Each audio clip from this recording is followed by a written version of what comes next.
During the colonial era, a number of wars were fought between the Ashantis and the British.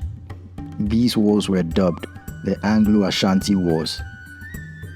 The Anglo-Ashanti-Wars were 5 conflicts that occurred between the Ashanti Empire and the British Empire, which ultimately resulted in the Ashanti Empire being incorporated into the British Gold Coast colony, now Ghana. The third of these Anglo-Ashanti Wars, the Sagrenti War, occurred from 1873 to 1874. The origins of the conflict can be traced back to the early 19th century, when the Ashanti Empire emerged as one of the most powerful and influential states in West Africa. The Ashantis controlled a vast territory that encompassed much of present-day Ghana, and they had a strong military and a well-developed trade network. However, the Ashantis were also facing increasing pressure from European colonial powers, particularly the British, who were looking to establish a foothold in the region. In the 1860s, the British began to expand their influence in the Gold Coast, the region that encompassed the Ashanti Empire. Tensions between the Ashantis and the British continued to escalate over the next several decades, culminating in the outbreak of the Sagrenti War in 1873. The war was sparked by a dispute over the coastal town of Elmina. Elmina was a key trading port for the Ashantis because it was the only port on the coast where they could come to trade without having to buy and sell through Fanti or Accra traders. In early 1873, the British seized Elmina from the Ashantis. The Ashantis responded by launching a series of attacks on British forts and settlements along the coast. In September 1873, the British government appointed Sir Garnet Wolseley to command all the troops in the Gold Coast, defeat the Ashantis, and establish British control over the region. Indeed, it is from the Ashantis' unique pronunciation of Sir Garnet's name that this war was dubbed the Sagrenti War. The first mission of Sir Garnet was to drive away the Ashantis from Elmina and Cape Coast back to their own territory.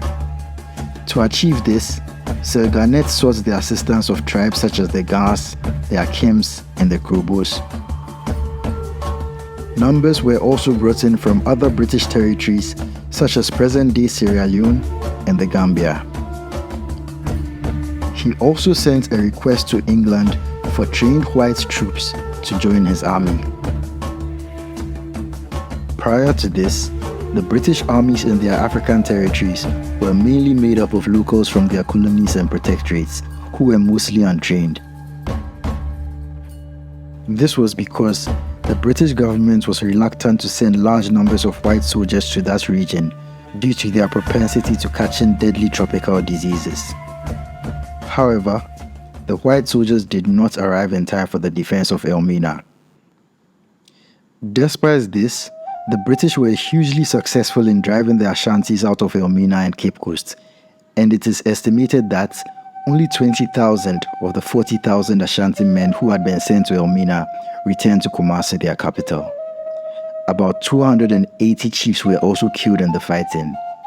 For the first time, a great Ashanti army had gone out to battle and returned soundly defeated.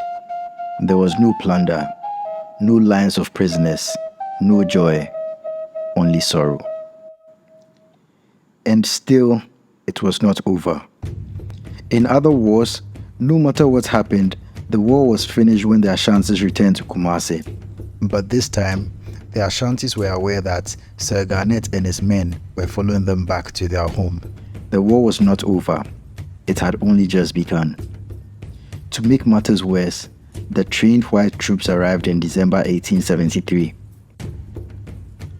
Before this war, neither the British nor the Fantis had ever crossed the Pra River to attack the Ashantis. But Sir Garnet's aim was to take his army into Ashanti territory and defeat them on their own land. As the British advanced on Kumasi, they fought and won battles at Odaso, Ejinase, Amorfo, and Fomena. On 4th February 1874, the British Army entered Kumasi. But by then, Asantehene Kofi Kakari had retreated further inland with his army. The British demanded that he return to Kumasi for peace talks, but he refused. The British then set fire to the township and blew up the Asantehene's home with gunpowder. On 12th February 1874, messengers of the Asantehene entered the British camp at Fomena. Asantehene Kofi Kakari had finally surrendered. This led to the signing of the Treaty of Fomena. This treaty recognized British sovereignty over the region and required the Ashantis to pay an indemnity of 50,000 ounces of gold, renounce their claims to Elmina, and to terminate their alliances with several other states, including Denchira and Achem.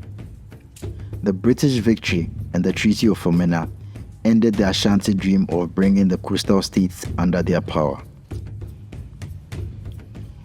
In the aftermath of the treaty, the Gold Coast was officially made into a colony and no longer a protectorate under the title of the Gold Coast Colony. This meant that the British government formally took over the government of the country. The people of the colony were no longer to be allies of the British, but rather subjects, as the leaders of the Fanti Confederation wished.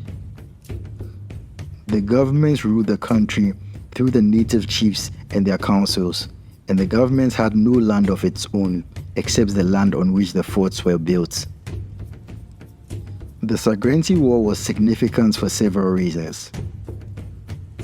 Firstly, it marked a major victory for British colonial forces in West Africa, and it helped to establish British control over the region. This would have significant implications for the political and social landscape of the region in the decades that followed.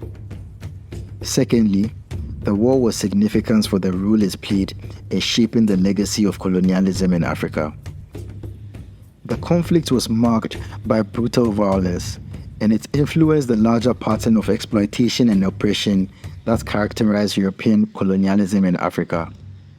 Finally, the Sagrenti War was significant for the role it played in shaping the history of Ghana and West Africa more broadly. The conflicts contributed to the rise of anti-colonial movements in the region, and it helped to lay the groundwork for the eventual independence of Ghana and other African states in the mid-20th century.